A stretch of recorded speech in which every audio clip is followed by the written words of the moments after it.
Welcome to CFRI's Cystic Fibrosis Community Voices, a video podcast series created by and for the cystic fibrosis community.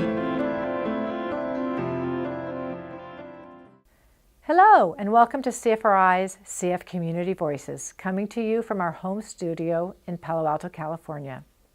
I'm Sue Landgraf, Executive Director of Cystic Fibrosis Research Incorporated, CFRI, and I'm very pleased to welcome our viewers and listeners. We have a very special program ahead, but before getting started, I want to thank our generous sponsors, Vertex Pharmaceuticals, Chiesa USA, Gilead Sciences, and Proteostasis Therapeutics. Please note that no information presented in this podcast is intended for a patient's diagnosis or treatment. We hope you enjoy the podcast. Thank you, and let's get started. Good afternoon. My name is Taylor Lewis. I'm an exercise specialist and strength and conditioning coach. As we move forward with this podcast, I just want to give you a little background of who I am and where I've come from. So I've been in the fitness industry for about 10 years now. Been training anywhere from young adults to adult population and then on to athletes. And about 3.5 years ago, I shifted some of my importance to working with people with cystic fibrosis. So over the course of this podcast, I just want to inform you on stuff we've seen over the last 3 years that have helped people with CF, and we want to just give back to where we can. And so what I'm going to talk about today, this first podcast, is positional breathing during respiratory treatment and how we can improve this at-home breathing components when you are working on your breathing. One thing that we don't have any bias or anything or to disclose. So I want you to kind of wrap your head around something real quickly. 96 to 97% of your movements is made subconsciously. And what that means is we start to adapt our system as we grow to do things without having to think about it. Now when we're working with breathing, what happens is we start to change, our environment changes how we decide to breathe, and it adapts so we breathe longer in some of these positions. And with that happens is we call this alternating reciprocal function.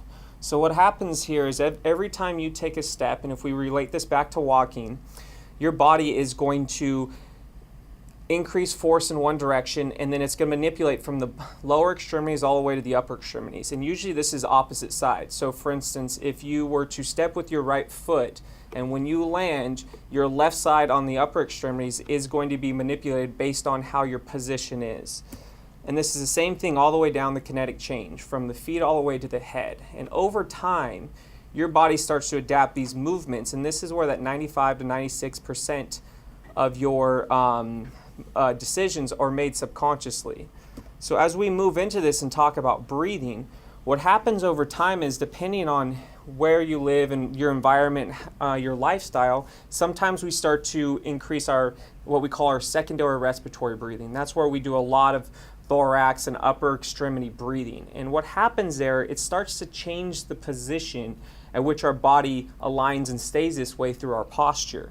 And with this slide, it shows us that an optimal breathing position is on the left side, is where we have our spine straight and our thorax is down. And what this does is it creates a good, what we call zone of apposition. So when we breathe in through our diaphragm, it goes down, letting our lungs expand and collect as much air as possible. Now on the right side, we have the suboptimal. So what happens when something happens, the environment changes, and we go into this what we call fight or flight mode, it changes our position because we're trying to bring in more oxygen so we can keep the system safe. And that changes our alignment. And if we stay in this position, it's going to change it for a longer period of time.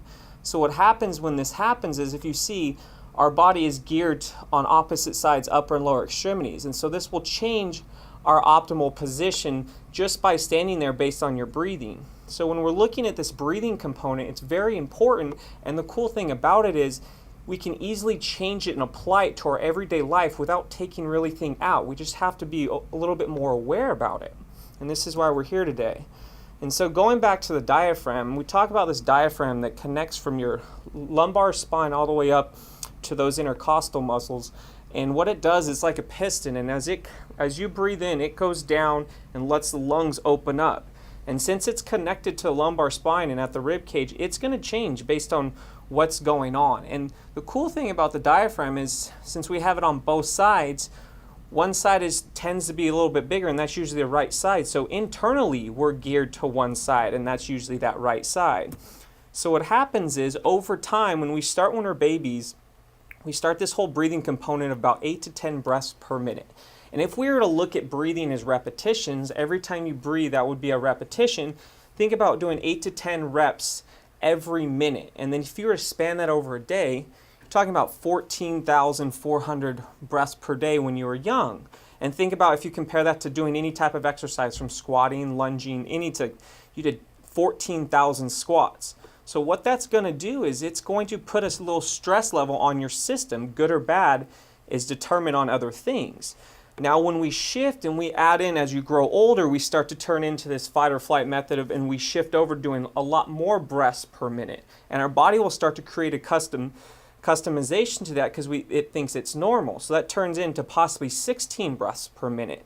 So this whole continuum of living on one side versus the other could harness our exercise and possibly hurt it sometimes. So you're talking over 23,000 breaths per day. And think about doing 23,000 squats a day. That's a lot of squats. So there is a direct effect on how your position is. And if we go a little bit deeper, think about it.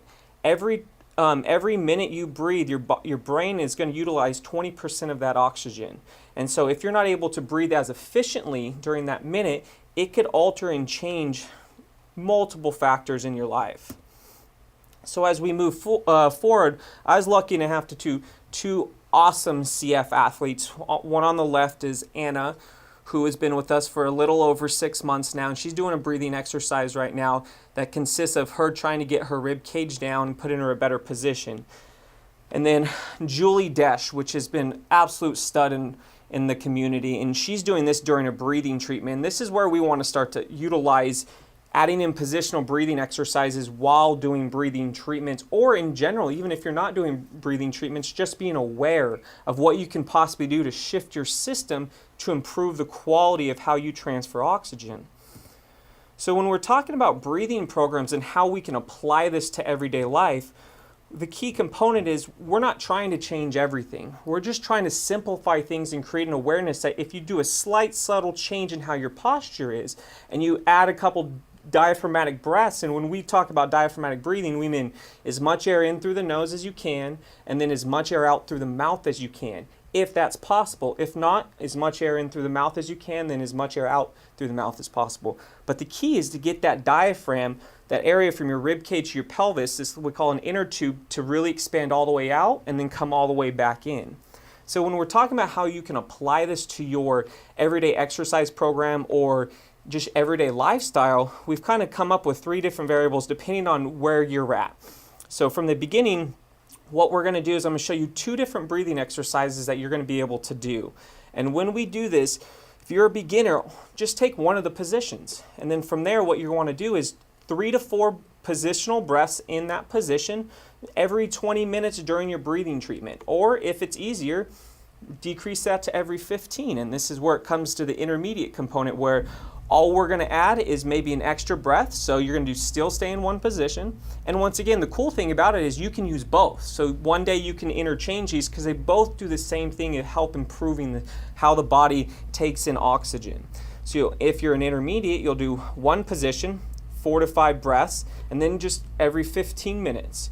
And then if you're advanced, do both positions, 4 to 5 breaths, every 10 minutes. And the key here is, the goal here is to reduce the amount of time in between sets. Now, once again, messing around with it, you can go back and forth. And the good thing about it, both these exercises are interchangeable at any time and don't need any equipment or anything. So you can literally do it after you hear this podcast. So now I'm going to take you through 2 positional breathing exercises. And if you are listening via audio, then check out CFRI's YouTube channel as we show you these exercises. So our first exercise that we're going to show you is you're just going to be sitting in a chair. And the key with this exercise is first start off with the legs about parallel and your torso straight up, right? From this position, our first thing is we're just going to take a left hand right at the edge of this rib cage right here. And all you're going to do is work on diaphragmatic breathing. So you're going to breathe in through the nose as much as you can. And once again, if you can't, breathe in through the mouth. And then when you exhale, you're going to exhale through your mouth as if you're blowing through a straw. And it's going to be like... And as you exhale, you're going to think about taking your left hand and slightly, gently tucking your rib cage down and back. So it's, and as you hold that on exhalation, you're going to try and breathe in again. And your goal when you do this is to keep trying to tuck that rib cage down and back.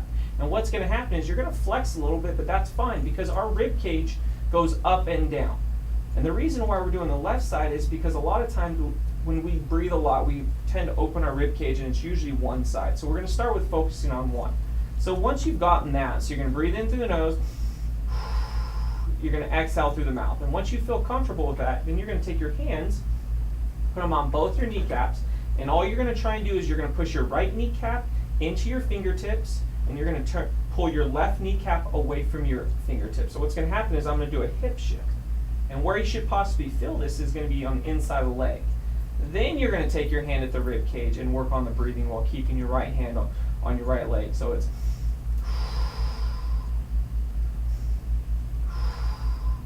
and once again, this hand can go anywhere, but the idea is just to try and hold this position.